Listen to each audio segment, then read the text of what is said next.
जरदारी निजी मसरूफियत की वजह से दुबई जाएंगे, कोई अचंभे की बात नहीं। शाज़िया मरी की टेलीफोनिक गुफ्तगू। कहा, जरदारी साहब ने दुरुस्त बताया, 4 पीस डिक्टेटरशिप का नतीजा थे, 3 पीस के पीछे जनरल मुशर्रफ पड़ चुके थे।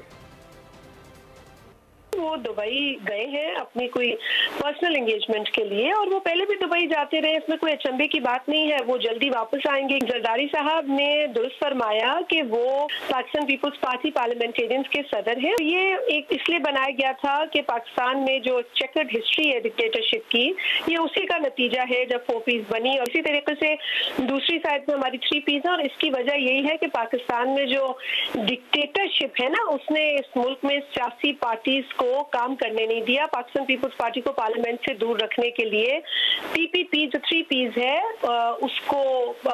उसके पीछे जनरल मुशर्रफ पड़ चुके थे। और उसके बाद फिर पार्लियामेंट के लिए हमें ये ऑप्शन था कि हम पार्टी रजिस्टर कराएं।